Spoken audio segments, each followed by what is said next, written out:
A very jolly good evening to everybody there under the sound of my voice. TGIF, that's what it is. Thank God it's Friday on Afia TV. Welcome to the Afia Sports Preview Square on Afia TV. The frequencies are still the same. They are fixed. They're not planning to change for anybody, not even for me. And that's channel 254 DSTV, channel 17 GoTV, and channel 748 Free TV. Welcome, guys. I hope you're ready to have a wonderful and productive weekend because I am. I don't know about you. But sports, and everything about sports. Welcome to the show, guys. My name is Sisi Emechebe. I'm popularly known as Sisi the Rabbi, and I'm not doing this alone on this wonderful Friday. I'm doing this with my co-host, the man that is called the Blessed Zik. Zikorangene. Blessed Zik, good to have you. Yeah, pleasure to have to be here with you first and foremost. TGIF, like you said. Yeah. We can't wait for the weekend to start, but it all starts here. Okay, but it starts here. But how are you handling your weekend? What's your plan for this weekend? Let's just be alive by the end of the weekend. That's an escapist way to go. You know, of course, we're going to watch our games. Yeah. There is an Australian Open final on Sunday. Oh, we're getting to that in big. A Super Sunday, Man City against Tottenham. Mm-hmm.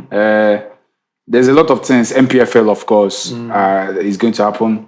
Then, every other thing in between. Oh, yeah. That's what I mean. Sports is the gift that keeps on giving.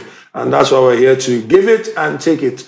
Welcome, guys. So, of course, we're going straight to the headline news. And the first headline news is not exactly the most exciting bit of news, but we have a responsibility. We are burdened with the responsibility of delivering this news, even though we live here in Enugu. We reside in the Côte city, 042, where the Flying Antelopes, the Rangers International of Enugu, our darling club, is fighting to win the Npfl in 2025-2026 season. But that attempt to win has suffered a setback because the first piece of news is that Plateau United won Rangers on Wednesday in their match in the Npfl, and that really gave them a bit of a setback. So on Wednesday, Rangers traveled to play against Plateau United, and unfortunately, they were not able to get the points in that game. And then 2-1 in that game. And we'll talk more about what Rangers plan to do to bounce back because home form is very, very essential. And then the next bit of news we have has to do with the Wafu B axis because the Super Falcons of Nigeria, the senior women's national team, has been invited by Wafu for a 4-nation tournament, which is meant to take place in February, which is just a few days away from now, February. This is a 4-game tournament that's going to have the 4 nations in West Africa. It's going to include, like I mentioned, the Super Falcons of Nigeria, then the Teranga Lionesses of Senegal, the Lady Elephants of Côte d'Ivoire, and then, of course, the Black Queens of Ghana. So these are the ones that are going to be playing in that tournament. It's a mini tournament, more something like the Unity Cup that was played last year involving Nigeria and Trinidad and Tobago and Jamaica. And then, of course, I think there's one other thing. Ghana, the same Ghana. Thank you very much for that reminder. So this is what's going to happen, and it's going to be a very important one, building them up for the World Cup, because the World Cup is coming later this year, the Women's World Cup. Then we have a piece of sad news, and that's from the Super Eagles setup, because the Super Eagles wing forward and Fulham wing forward, referring to Samuel Chukwueze, has lost his mother. He's recently lost his mother. It's become a recent thing where some of our Super Eagles players have become bereaved. Remember recently, the captain of Super Eagles of Nigeria, Wilfred Ndidi, the Sipo himself, lost his father to a ghastly motor accident, and our thoughts go out to him and his family. Right now, our thoughts are going out to Samuel Chukwueze because he lost his beloved mom. It's a very, very painful thing indeed. I can tell you that from experience. Losing a mother is a difficult thing to do. But our thoughts and wishes here from the Afia family go out to Samuel Chukwueze and his family, and may his gentle soul rest in perfect peace. Amen. Now we go straight to the news. Npfl match week 24 fixtures. Npfl. But first of all, we'll talk about the results from this past weekend before we go to from the round of 23 fixtures. But now we look at the results from round 23 before we move to the fixtures for round 24. And Kano Pillars beat Katsina United 1-0. The goal was scored by the governor himself. That is the chairman, the CEO, and major player in Kano Pillars, same as you get referring to Ahmed Musa. He scored the only goal in that game. And the Abia Warriors had a 1-1 draw with Wiki Tourist. Then Plateau United, like I mentioned, beat Enugu Rangers 2-1. Rivers United and El Kanemi Warriors were meant to play 2 days ago, but the game was postponed for obvious reasons. They are going to be playing. We'll get to that in a bit. Rivers United will be welcoming Power Dynamos of Zambia to Nigeria to play in the 4th game in the CAF Champions League Group A setup. Then Nassau United and Eimba had a 1-1 draw. Bayelsa United and Niger Tornadoes a goalless draw. Kun Khalifat and Kwara United. Kun Khalifat got a win, very important win for them in their bid to escape relegation, 1-0. Ikorodu City beat Shooting Stars of Ibadan 1-0. And of course, this serves as a reminder, every single Sunday and every single match day, we have a partnership here in Afia TV with Afro Sports to project a game in the Npfl, which will be live. The studios will open by 3:45 p.m. and then the match kicks off by 4 p.m. So that's going to happen this Sunday again. We're going to give you information about the exact game that you're going to witness on Afia TV, courtesy of Afro Sports, by tomorrow during the Afia Sports Home of Sports show. So we're going to give you that information, but rest assured, every single match day, there's going to be an Npfl game that will be featured on Afia TV. The frequencies are still channel 254 DSTV, channel 17 Go TV, and channel 748 Free TV.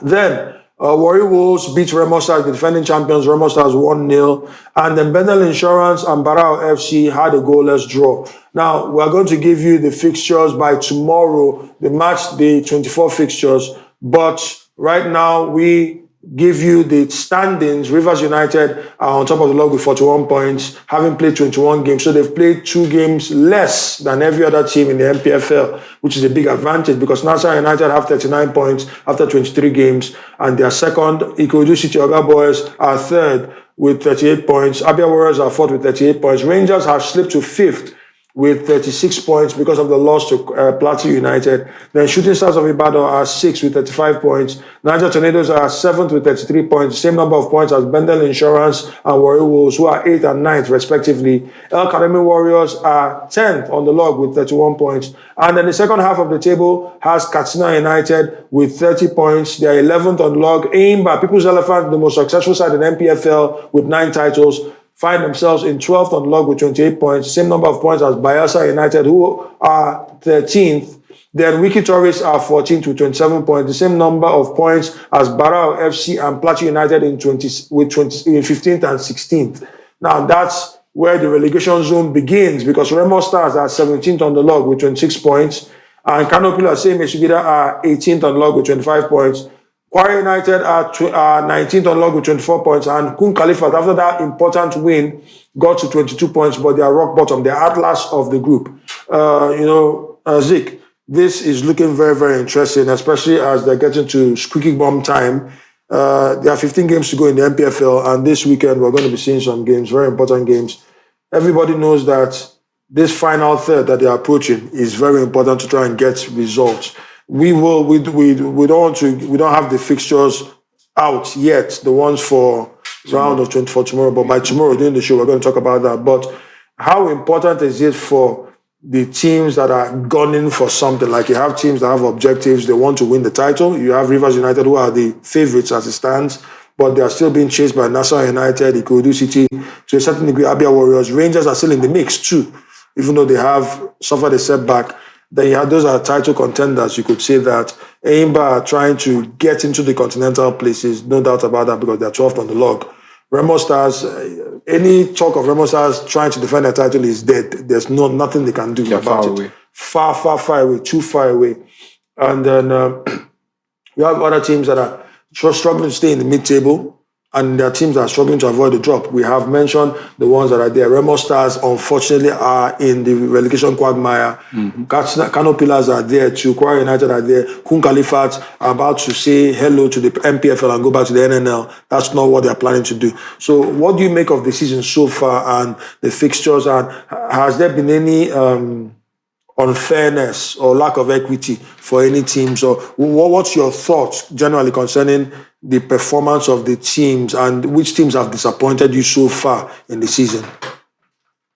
Oh, well, on that particular front that you just mentioned, it's a league season. There are going to be objectives for every team, from the teams that got promoted to the teams that are already established. And in football, things don't always go according to the script. True. Because football is a very unpredictable game whereby you think we have this sorted out, we have this understood, we know what we are going to do. You might have all the video analytics, you might understand everything the coach tells you, but when you get into the field of play, you see that what you are dealing with is a different ball game. I will say, in terms of unfairness, I wouldn't come out and say that I have the total picture of what is happening because I've not watched all the games of the league phase. But in terms of teams that are underperforming, of course, you can't look further than Remo Stars. How can you go from the top of the mountain to squabbling in the valley and fighting for relegation? That's not what their aims must have been when the season started. Unfortunately for them, they couldn't qualify for the CAF Champions League. I think that affected their mentality and the way the players, seem to have bounced back. They didn't react well to Sundowns thrashing. They haven't recovered, because I think that thrashing actually went to their mental, because it made them feel that they didn't belong. It also made them feel that we're not good enough. But as a player, you don't let what, I know it's easier to say because we're on the TV, but you don't let what is happening around you, your environment, seep into your performances. And I also think it's not only the fault of the manager, but also the fault of management, because the management is going to be the ones that have to prioritize player welfare, the way the players are being taken care of. But I also want to fault the players because you are the ones that are in charge of your performances. And they have not been good enough. Losing games that they shouldn't be losing. It's a difficult thing to take that you are trashed. Nobody is going to talk less of that. But I think that has happened over several months ago, and their performances are not getting to the standard that it used to be. So they are the main disappointment for me. I don't know if I would say I'm disappointed with Rangers, but you can remember how horrible last season was for them. So maybe it's an improvement. But let us remember that 2 seasons ago, I think, or 3 seasons ago, Rangers were champions of 2 seasons ago. They were champions of Nigeria. So, but it's a mild improvement from last season. So that I could give them that. I'm really, really impressed with the way Rivers United are going about their season, because it takes a lot to play both in the CAF Champions League, even though they are not where they would want to be in the CAF Champions League. Yeah, we'll get to that in a bit. But they are maintaining their spot first in the table, 2 games in hand, still fighting in the CAF Champions League. It shows that their players are well drilled, and that the management have a good understanding. There's a sync in the camp, and the players are understanding what's going on. Nasarawa United as well are doing well. They are performing well. The thing is, can they keep it up? Yeah. Can they continue applying pressure? Because if they don't apply pressure, Rivers United will slack. But if they keep on applying pressure, it will make Rivers United to remain honest, to try and win their own games, to try and get more points to put in their tally. So for me, the Npfl always throws up beautiful surprises. It's a difficult league to defend. It's a difficult league to win. So yeah, that's my take for this season so far. It's very difficult to argue against that, and you just hit the nail right on the head. And we know that it's notoriously difficult to successfully defend a league title. I think the last team, my memory serves me right, the last team in the Npfl to do that was Kano Pillars. Yes. They defended their title. They won back-to-back 2 or 3 titles in a row. And it's been quite a while. Always very, very difficult. Rangers have suffered that 2 seasons ago. Yeah. They won the title. Last season was a struggle, like you rightly pointed out. But I don't want to try and start fixing blame or trying to create excuses at the same time for anybody, because you find out that one of the reasons many people have pointed to the performance, or should I say the the poor performance of Remo Stars, what some people will say is, apart from the difficulty involved in trying to successfully defend your title, is the involvement of their manager, Daniel Ogumodede, in the Super Eagles setup. And we know how the Super Eagles were extremely busy in the African Cup of Nations. National team issues have come up, and he's one of the key assistants to Eric Sekuchel. But if you make that argument, then you're going to have to lump in Rangers who suffered that to their manager. The manager of Flying Antelopes, Fidelis Ilechukwu, is also in the same boat. Yes. So I never buy that argument with supporting or working with the Super Eagles. That's the point. Because I think you can flip it to your side. You're also getting knowledge from Eric Sekuchel. Yes. You are learning different techniques, different practices. Which you should learn to rub off on your assistants. Yes. So probably the angle I was coming from right now is, could it be that, a wise person said many years ago that a success without a successor is a failure. Mm-hmm. We saw last season when Rangers had a bit of disconnect. When I say Rangers, I'm referring to Fidelis Ilechukwu. There was a little bit of disconnect that one could see between him and the assistant managers. But that was rectified very, very quickly. Yes. His direct assistant has been doing a fantastic job because they've bridged the gap between him, a technical guru that he is, and then his successors, those who have been working with him in Rangers. So Rangers have been in good hands. So we could argue and say that Remo Stars have not exactly done that. And it's quite strange because they are very, very good friends. They call them Aki and Popo. That's Daniel Ogumodede and Fidelis Ilechukwu. So I'm wondering why he didn't learn that from his very, very good friend, to at least have a solid deputy that will handle the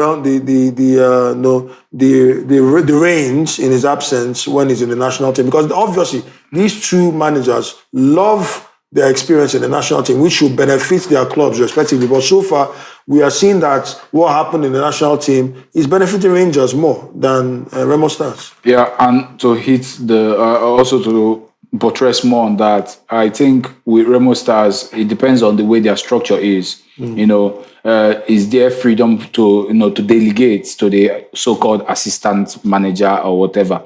But I think all these philosophies, all this talk we talk about or we mention, football is about business, it's about winning. If the so-called assistant was winning games, we wouldn't be talking about whether his manager was at the Super Eagles or not. Unlike the way the Rangers assistant started, getting some good results after a little bit of wobble. For me, I just think Remo Stars, there's a disconnect from the players, a mindset from the players.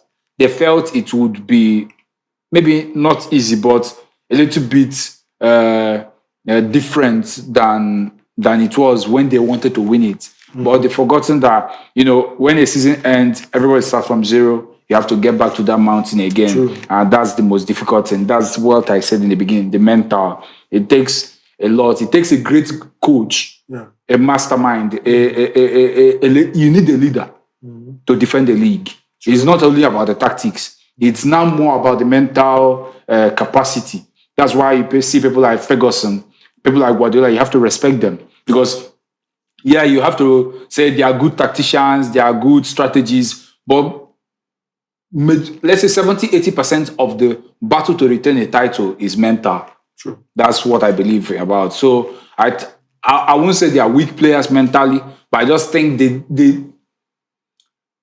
didn't take. I don't think they understood that jinx that happens to the Nigeria. That's defend the league. Trying to defend your title. They might have felt it happened to others, but it won't happen to us. But the Npfl, has shown otherwise. I find out anyway. We'll still see, because prior to this season, Remo Stars have been the most consistent side in the Npfl. But they have won it. That's the point. They have won it. So you could just say that they've plateaued. Yes. They've reached a point right now. They've achieved it. Yes. You can't go higher than. You can't win 2 titles in a season. So you can't go higher than you've already gone. Yes. Apart from winning it, it hasn't dawned on them yet. So, but I get the point you're trying to make, and there's a lot of credibility there. It's very valid.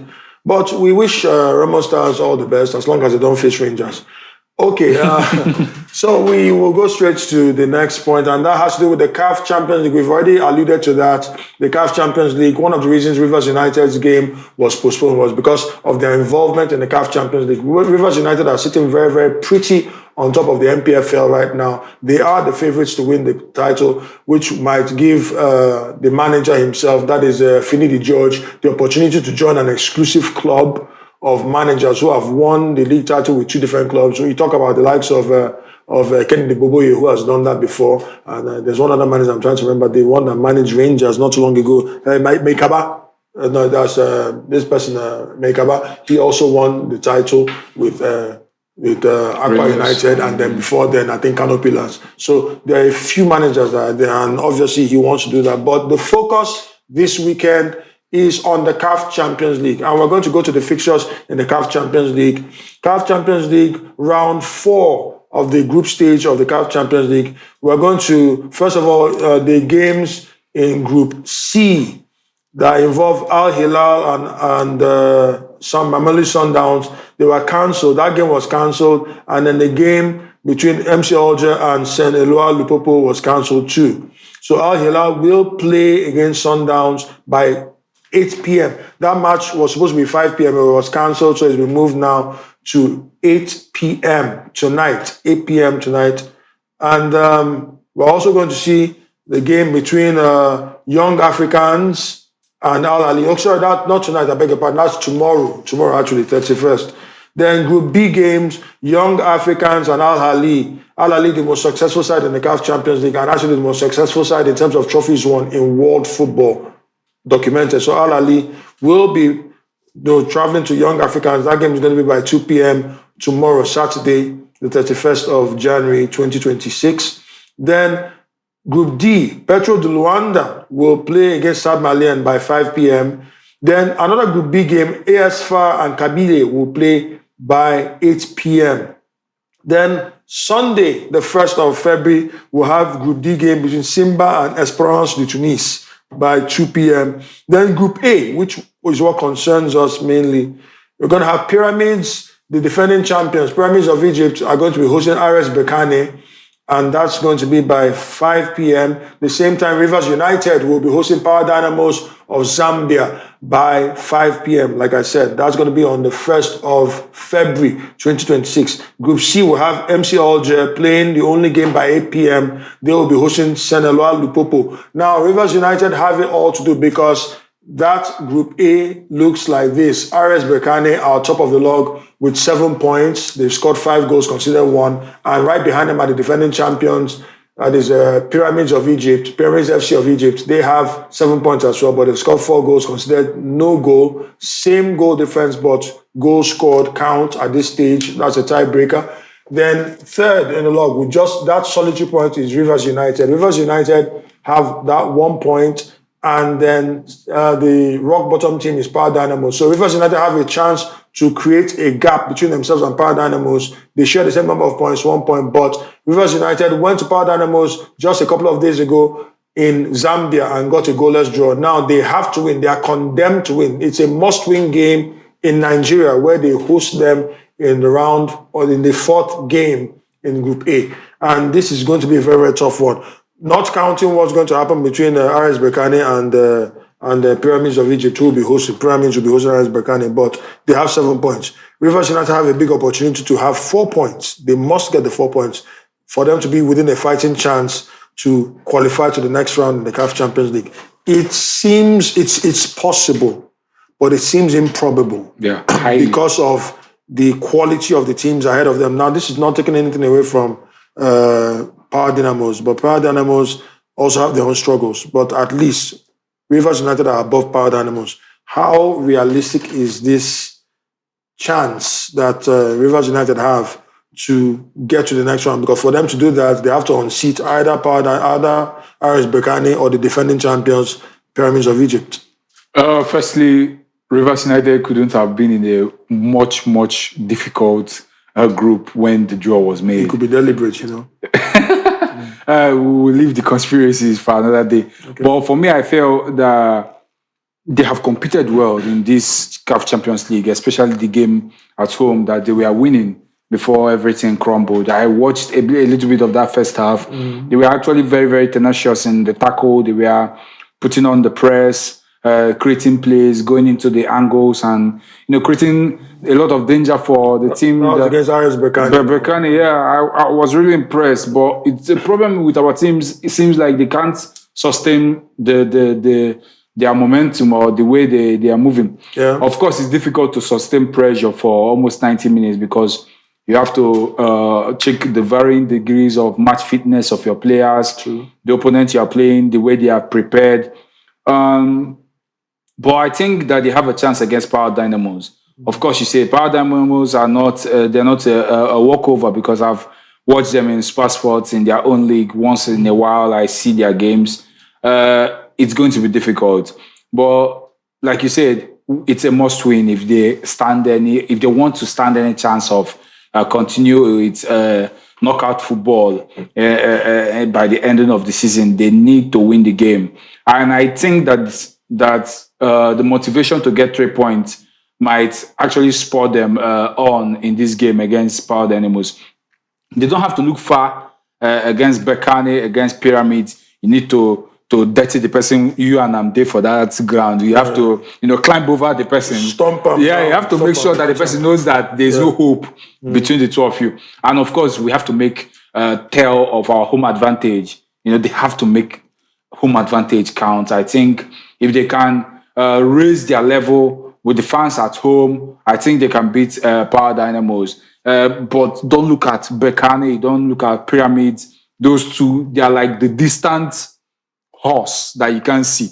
Face the donkey by your side and make sure that you have damaged that get the 3 points. They need to get the 3 points. Very important, but it's easier said than done because Rivers United have, you said look away from Maras, but can look away from Pyramids. Yeah. They can't really look away from Pyramids because after this game, hopefully they win. The next game is another home game where they're welcoming Pyramids. They have 9 points to fight for after the draw. I think this match day 4. This is match day 4, yeah. There's match day 5 and match day 6, I think. So they have 9 points. 9 points to fight for. The first of those 3 points. Today. On Sunday. On Sunday, yeah. Starting from this weekend. They need to get these 3 points. If they don't get these 3 points, it's all over. Let's just be frank and let's tell ourselves the truth. If they don't get these 3 points, it's all over. But if they can get these 3 points, then Pyramid comes into view because now there's something to fight for. It gives you much more of a fighting chance, hope. And what is a man without hope?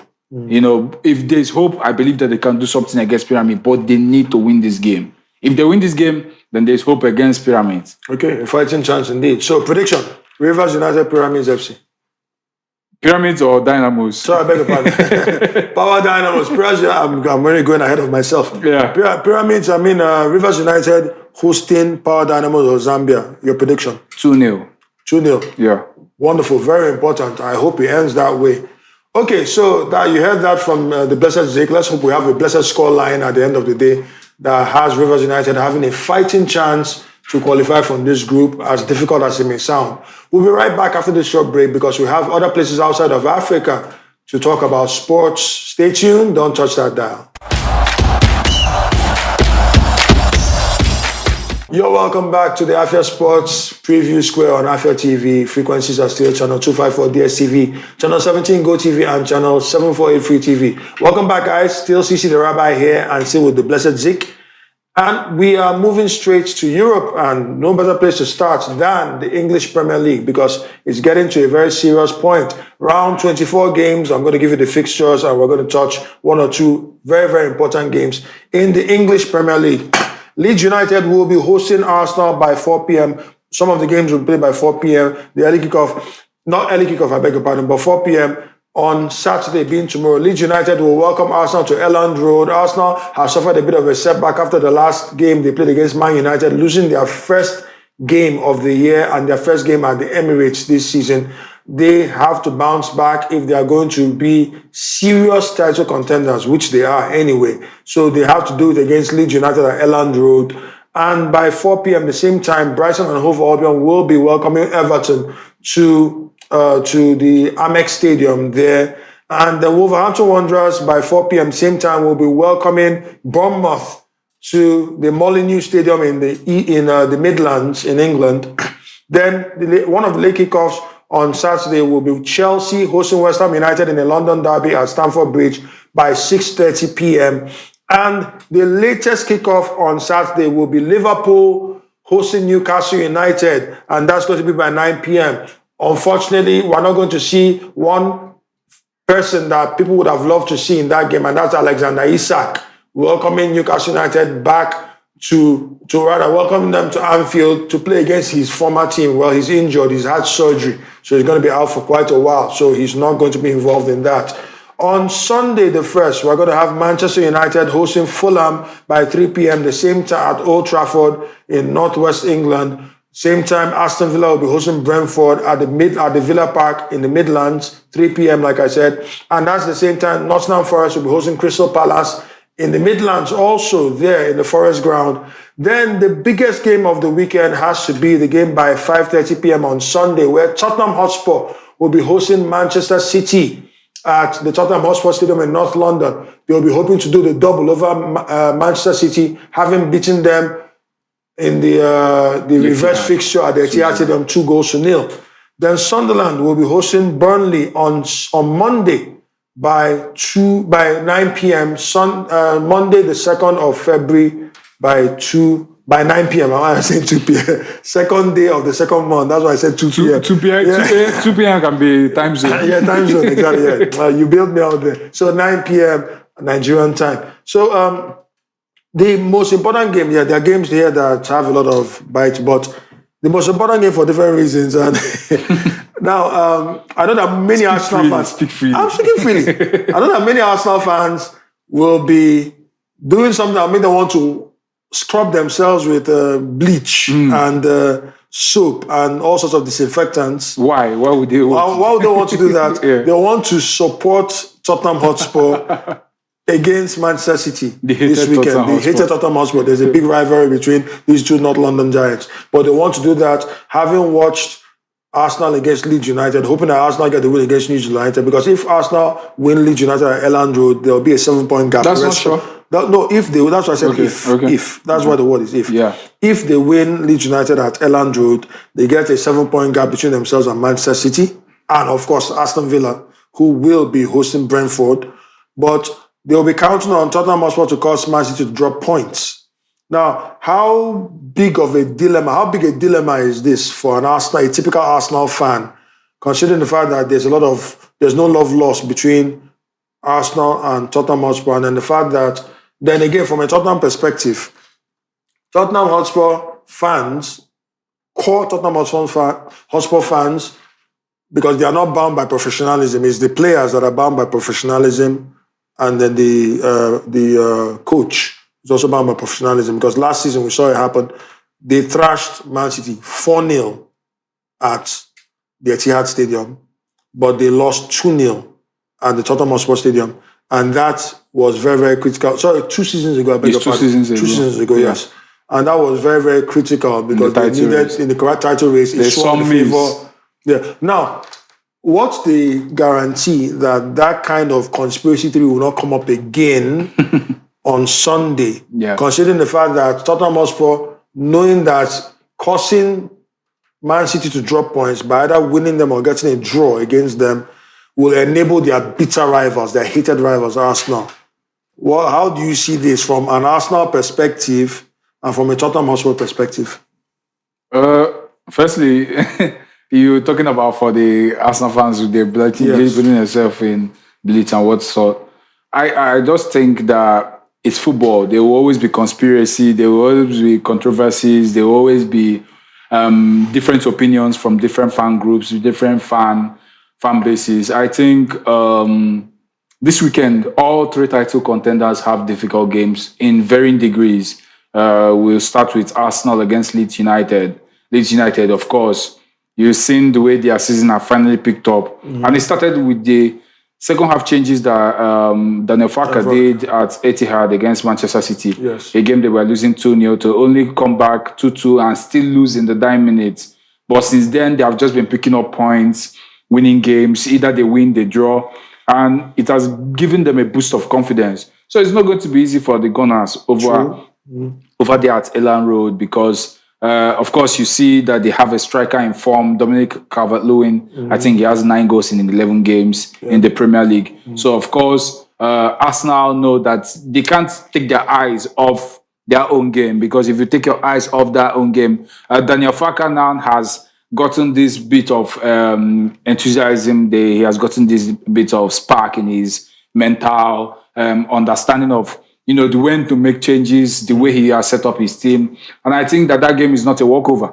Arsenal have to focus on their own game. True. Same with Aston Villa against Brentford on the Sunday game. I'm just talking about how it's going. The title rivals. For Brentford. Now, Brentford, we are on form. A couple of weeks ago, they were 5th in the Premier League table. Yes. Kit Andrews has been doing a fantastic job after taking over from Thomas Frank. Yes. But they have lost 2 games back to back, and it seems to have taken up a shine from them losing to Chelsea and I think to West Ham. They lost to Nottingham Forest. Awoni is scoring last week. I'm very happy for him. That's another story. But you can't also discount Brentford, because you have somebody like Igor Thiago that is scoring for fun. I think he's the second highest goal scorer in the league behind Erling Haaland. So Villa, they played a game yesterday in the Europa League. Fatigue they won 3-2 after losing 2-0 to come back. It tells you the mentality. It tells you the readiness that they have, the way they understand what Unai Emery wants from them.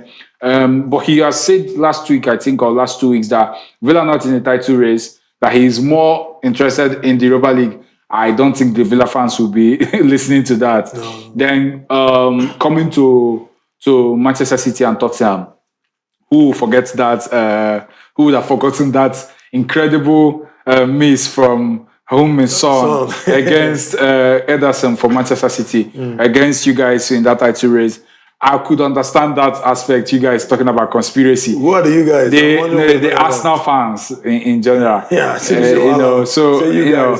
talking about, you are talking about for them. Yeah, in a very in-depth shareholder. In an in-depth passion or perspective. Yeah. I'm just talking about the context of Arsenal and Tottenham. Yes. Of course, we know that Tottenham don't like Arsenal. Arsenal don't like Tottenham. But in this aspect, whether it's going to have a massive issue or it's going to be an issue because you hope that they fight for you. They already have their own issues. Tottenham have a very, very bad record this season in the Premier League. They're 14th in the Premier League, but they finished top 8 in the Champions League. Thomas Frank himself is under pressure. So he needs that game to win.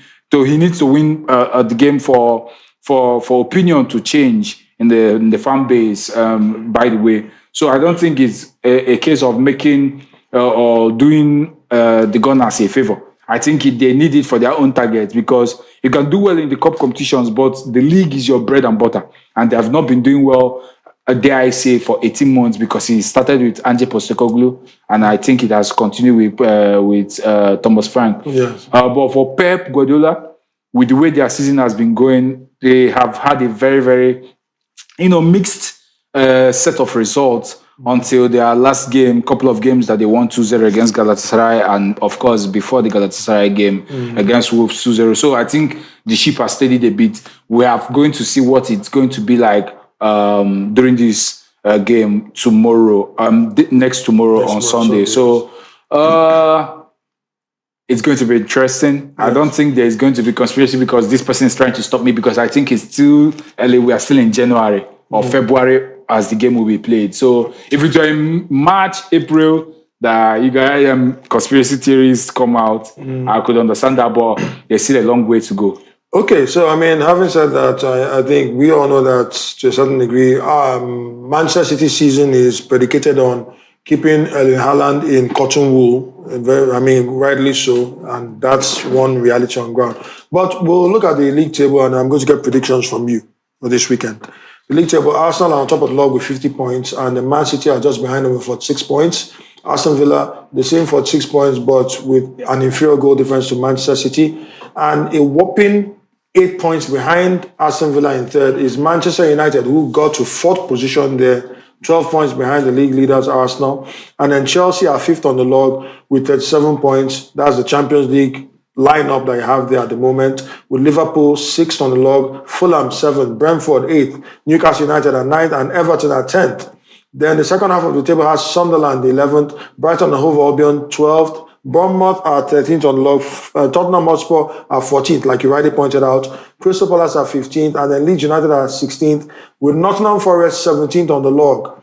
Now, 5 points behind Nottingham Forest in 18th, you have West Ham United, who have 20 points. Burnley are 19th with 15 points, and Wolverhampton Wanderers, who enjoyed a bit of a resurgence recently until they bounced back to type, reverted to type, have rock bottom with 8 points. Now, getting to predictions, I'll just call, you just give me the predictions. Let's get straight to the point. Leeds United, Arsenal.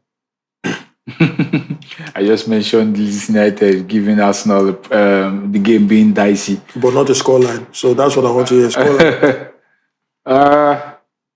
Arsenal to win, maybe. Just 1-0. 1-0. Yeah. And then Brighton and Hove Albion, Everton. Brighton and Everton. Brighton, they play attractive football, but they don't seem to dispatch teams that are below them in the table. So I'll just go Brighton to win. Brighton win, okay. Yeah, 1-0. Wolverhampton Wanderers, Bournemouth. Bournemouth to win. Chelsea West Ham. London Derby. Mm-hmm. I think that should be at Stamford Bridge. Stamford Bridge, exactly. Leon Rossini has started very well. I like the way he turned the game around against Napoli from losing 2-1. They were winning 1-0 to losing 2-1 to finally winning 3-2. Yes. I love the subs he did. I think they will continue their momentum. So a win against West Ham 2-1, United. yes. Okay, fine. And then at Anfield, Liverpool welcoming Newcastle United. Newcastle to win. Newcastle to win at Anfield. I feel Newcastle... Liverpool are not stable. There is a lot of discontent about Arne Slot from the Liverpool fan base. Okay. They just lost against Bournemouth in the league. Yeah, they destroyed Karabag. But Newcastle got a credible 1-1 draw against the European champions. So why not? Okay, so confidence is flying high. Good. Then Manchester United Fulham. This is the game we know whether the Carrick revival is actually a credit. Whether it's a revival and archival. So, I don't know, because, Fulham are a very tricky opponent. And United have played 2 games against teams that are going to come home to them. That's Arsenal and Manchester City. Yes. But Fulham, I think, will not come on to United. I think they will sit back and force United to take control of the game. Okay. So it will be interesting to see how United dictates the game in the first 20 to 30 minutes. If they can dictate the game the way I expect them to do for a Carrick team, because I watched his Middlesbrough, they may win the game. Okay, an exhausted Aston Villa against Brentford. I had to repeat exhausted because of what you said there. Against who? Brentford. 2-2. Draw. 2-2. Okay. Nottingham Forest, Crystal Palace. 1-1. 1-1. Yes. Crystal Palace are struggling. Anyway, fine. That's your prediction. Tottenham Hotspur, Man City. That's City to win. City to win. Yes. Scores? 1-2. 1-2. Yes. And Sunderland, Burnley. Sunderland, Burnley. Sunderland, it seems like they have come off the ball in the league. They have not been picking up wins, but being at the Stadium of Light and Burnley never win games, I'll go Sunderland to win. Okay. All right, so let's go straight to the Spanish La Liga. We have some round of 22 fixtures in Spanish La Liga.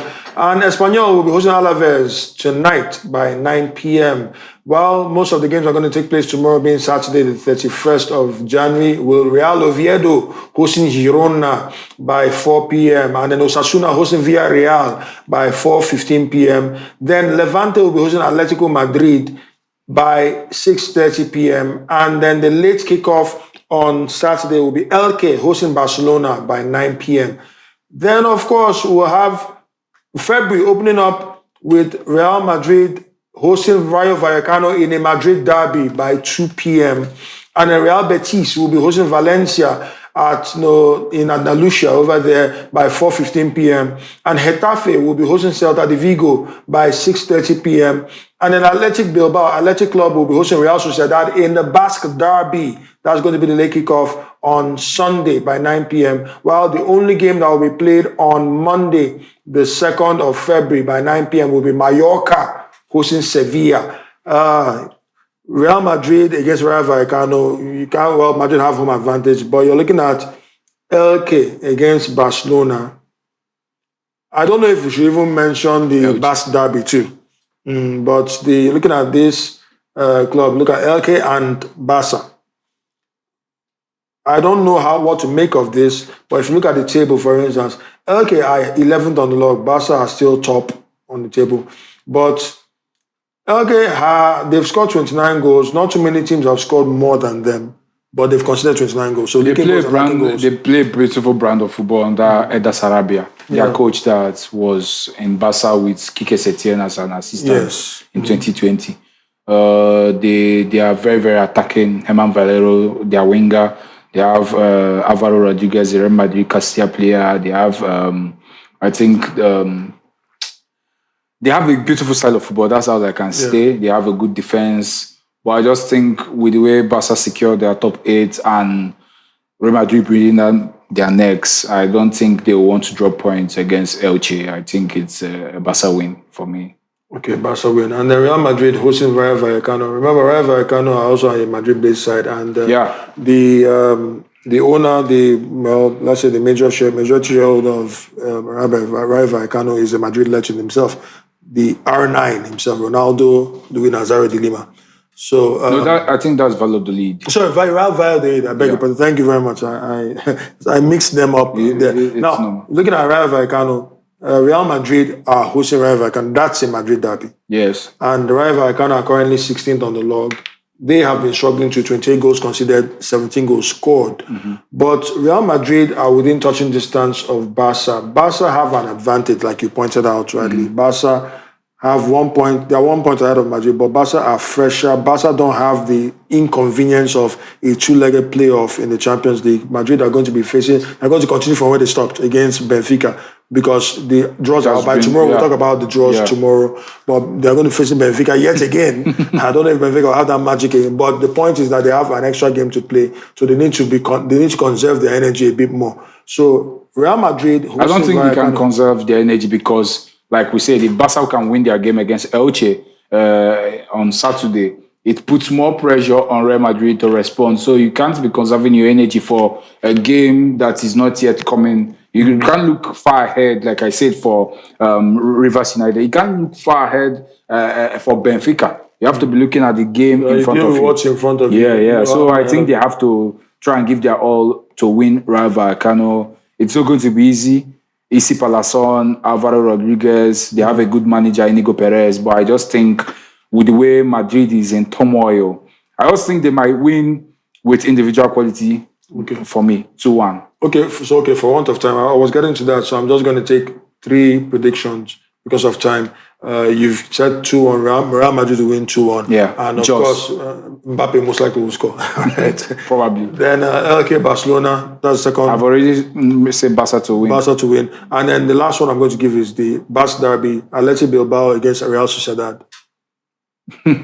Athletic Bilbao are suffering right now, and we are brutally dumped out of the Champions League by Sporting Lisbon. But I think the problem with Bilbao is their squad depth, not being able to sign players other than those from the Basque region. It has always been their policy. Yeah. It hasn't hurt their chances. It has, because this is their first time playing Champions League in 10 years.